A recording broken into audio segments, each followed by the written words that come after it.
Good afternoon, ladies and gentlemen. My name is Matthew Vitti, and I'm a VR architect for TCA Architects in California. And I'm here to talk a little bit about how we use VR technologies in our industry and how it's more important in my industry than any other industry at this show. Because unlike many industries in which VR is applied, my industry operates primarily off of the sense of scale. Architecture, we primarily we design and we build, and you'll hear architects always talking about how a space feels. What they're really talking about is scale, and we're going to get into that a little bit. So I really start talking about how our VR is really cool, and it is really cool. Really cool for gaming, a lot of cool applications to immerse you and bring you into another world. But it actually, for my world, which is the architecture world, it has very direct applications, which have really intrinsic and positive results on the end product of what we're trying to achieve, which is a building. So VR can take you to a lot of places, or it can take you to the Colosseum in Rome, or potentially a canal in Venice. You can be immersed in these places. You can have that sense of scale that you're there. It can also take you forwards in time, backwards in time. It can take you to a place that doesn't exist, like a gaming environment. Or it can take you to a place that does exist and make you feel like you're actually there. This is one of my favorite places in the world. This is the Pantheon in Rome. And so just this simple video, without ever being there, if you had this in your goggles, gives you a sense of what this space feels like, how big it is, and what it's like to be there. And without this technology, it's very hard to explain to someone what that's like. It's very hard to convey that, that human feeling of, you know, I'm standing in front of the Eiffel Tower now, and I'm feeling the lights, and the scale, and the people, and the energy, and everything. You know, we can convey a lot of that sense through VR, and we use it to convey this data, which is very difficult to convey to people sometimes, and how we can energize a space, how we can access a space, one of our designs, how we can get inside and see what it's like and understand if the space is going to be reasonable or functional. It's not always about how good it looks in terms of is it photoreal and how does it look in terms of a video game. No, this is functionality. We're talking about we need to make things move, we need to work with our designs, we need to have everything sort of understood. So when you end up getting into a pano, when this one loads, this is a project that we were just doing some VR panos in Long Beach, you get a sense of what it's like to be there standing on the ground. You get a sense of what it's like to be in this place. Because at the end of the day, what's going on here is that someone is spending a lot of money to build a building. So we should make sure that that building is proper, and we should make sure that building functions and it meets the needs of the person that, of our client who is actually designing and building it. So the notion of scale, I was talking about that earlier, how architects work off of many notions, of course, but one of the main operating ones is scale. A design can be anything, but if the scale is wrong, nothing is right in the design. So a quick sample of that, this is a very famous building, the Vatican in Rome, and we'll go through this really quick on the interior here. There are letters, those letters that are at the base of the dome there. How tall do you think those letters are? A couple feet, maybe 18 inches tall? Those letters are 6 feet tall. But you wouldn't know that when looking at it from here because you lose sense of scale. You don't have an understanding of how big something is when it's that far away. The whole purpose of this building is so you lose sense of scale, actually. The whole point of that. The interior dimension of this dome is extremely large, but it's hard to understand how large it is until we put a scale to it.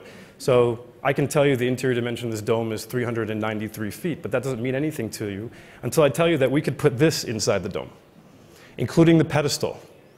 This will fit inside the Vatican dome, the interior dimension, and on top of the torch, an 8-story building would also fit. That is going to tell you how big the inside of that Vatican is. So the scale, the story of scale is very important to us, and these feelings, this immersion, this sense of having a VR panel, this VR virtualizing reality gives us that sense. And more importantly, it gives us the sense of scale before we build the building. Because now it's really expensive to change, and it's very difficult to sort of coordinate changing aspects of a building that's already constructed, right? So let's try and get these things before we get there. So I'm going to talk about data really quick, and architectural data, because what all this relates to is that VR is actually new data for architects. We didn't have this data before. We didn't have any of this data, but now we have it, so what can we do with it? 1502, the Borgia family commissioned Leonardo da Vinci to draw a map. In the 1500s, maps weren't a thing. Maps weren't around. So what he did was he walked the city of Imola, which was owned by the Borgia family, and he drew this map. Why is that important? Why do we care about that? Well, that map is data. Now they know the edges of their city. They can fortify, they can militarize, they can understand the edges, the conditions of their city. And just to show you how accurate he was, that's his map overlaid on Google Earth. That's how accurate he was in drawing his map. So this data, this layer of data is very important to architects. So let's jump ahead. 1906, Frank Lloyd Wright. So we have one of his famous Robie House buildings. He drew this by hand. This is drawn by hand on paper. And can you guys tell me how it feels in any of those spaces? Can you tell me what does it feel like? You really can't because there's not enough data, right? This is a beautiful drawing. It's a perspective. Gives me a little bit of a sense of the building, but not what it's like to be there, not what it's like to stand in that space. So the interesting thing about this is that we've gone 404 years, but we're still using the same data in architecture. We're still drawing by hand. It's a pencil on paper, the same as Da Vinci did in the 1500s. We're doing the same thing in 1906. So in the 70s and 80s, we have CAD come in. CAD is computer-aided design and drafting, however you want to call it. It allows us to do the same thing, no new data, we just computerize it. So we're drawing lines now, we're just not using a pencil anymore. And again, they're just lines. So this is the Robie House drawn in CAD. So takes this, it's more efficient because we're on a computer now, but we don't have all that data. So this is just a CAD drawing. It's a little bit more current. What does it feel like in those units? Well, let's zoom in, maybe that'll help. Well, it doesn't help because there's no data. You just have outlines and boxes, and there's no data to have the human understand what is going on. So we've gone now 70 years, and we're starting to make very small steps to getting to the data we need. In the 80s and 90s, late 80s and 90s, we have 3D Max rendering, which starts to get a little bit more in tune with how a space feels. That the elements of light and shadow and play and material are very important to a space. So this can give us a feeling, but we're not in that space. We're not in it. We're just looking at it from the outside. And the problem is, at the end of the day, we need to be in it to understand what the final result is going to be. So another 15 years move forward, and we're getting closer because we're starting to get some 3D data, and now we get to the year 2000, where you have the invention of Revit and the acquisition of Revit later by Autodesk. And now is the standard for architecture firms is called BIM, Building Information Modeling, rather than CAD. So we don't draw anymore. We build the models in 3D, and then we cut them apart, essentially, to get the 2D drawings that are needed. So this forces you to understand a building in 3D, which is how it's going to be built. So it's, again, more data. So what do we have now? We have data. We have 3D parametric data, not just lines. So this data has mass, and it can have material, which means it can exist in a world that has 3 dimension. So it can have scale. So we've gone now 12 years, and we're starting to get a little bit closer to where we need this data to be. And I think I'm missing some slides, but we'll keep going anyway. The idea is really that accessing this data is vital for project success. So you'll have a lot of clients that come in, and there's a term in our industry called lessons learned. Lessons learned is when you were not able to perceive every facet of a building in your mind in 3 dimensions before it's constructed, and then you construct it, and you go onto the site, and you say, oh, well, that didn't turn out the way I wanted it to turn out. So lessons learned, next time we're not going to do that. Well, you're learning a lesson on some guy's $100 million investment. As someone's paying for you to learn that lesson. Someone's paying for you because they're building the building. And if they don't like the result, they're going to have to tear it down and rebuild. So there's always a question of whose fault is this? We can avoid that, not completely, of course, because I'm not saying that everyone's perfect and we're going to have perfect drawings.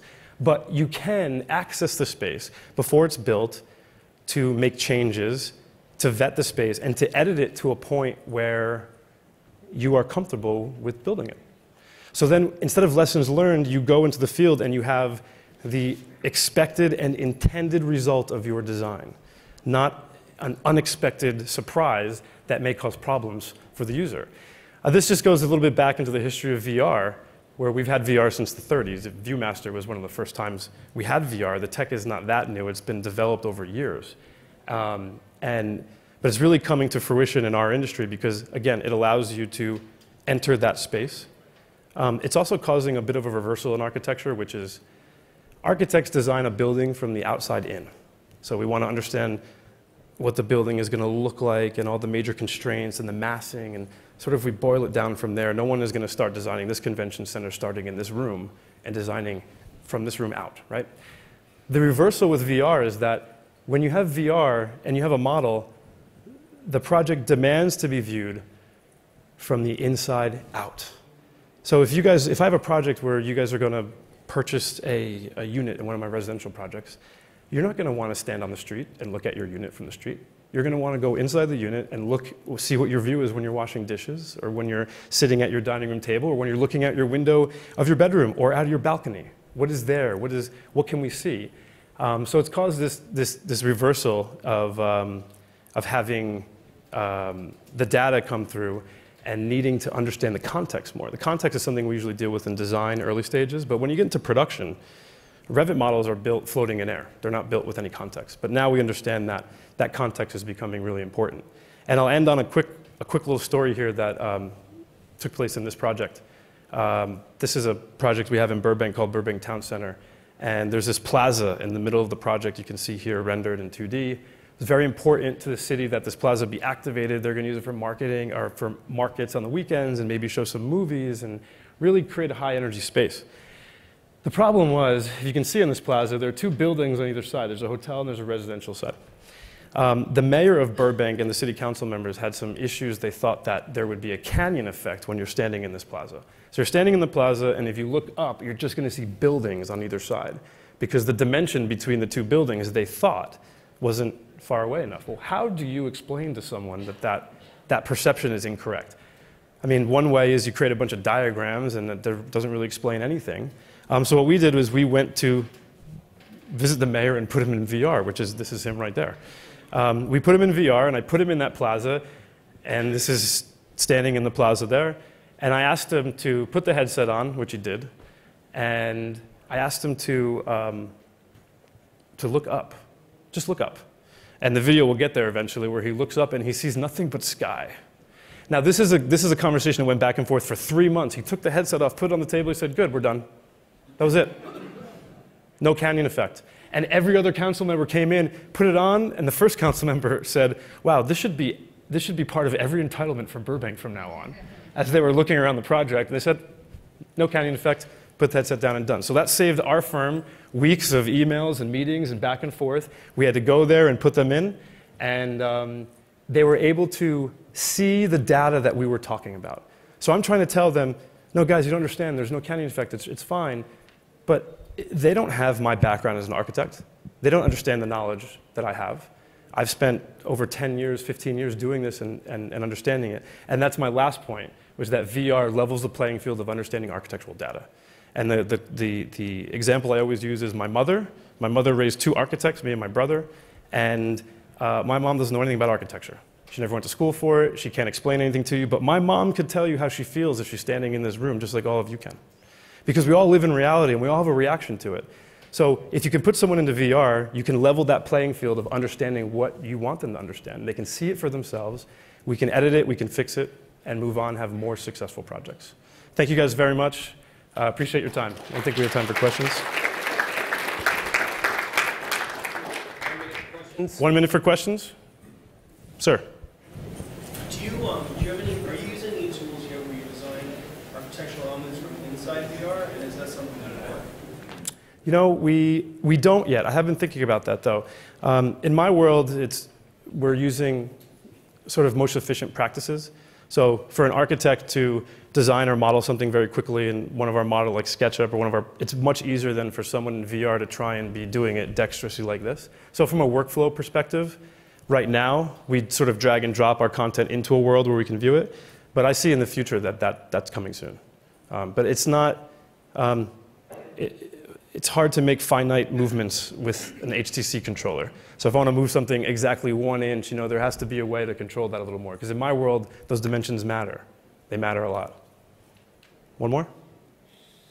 Make it quick. One more, quick, ma'am? Are you able to pay for, are you able to pay for, like, actually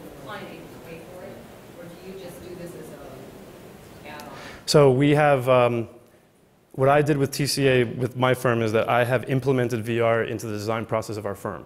So if you work with TCA, you'll be working with VR automatically. So as long as you stay within our design process, where VR is free, right? But if you say, hey, this is really cool, I need something extra to show to somebody, well, then we have a charge for that. But I try to make the value of it working with us. We have been able to, yes. Yeah. Thank you. Thank you, Matt. Thank you, sir. Bye.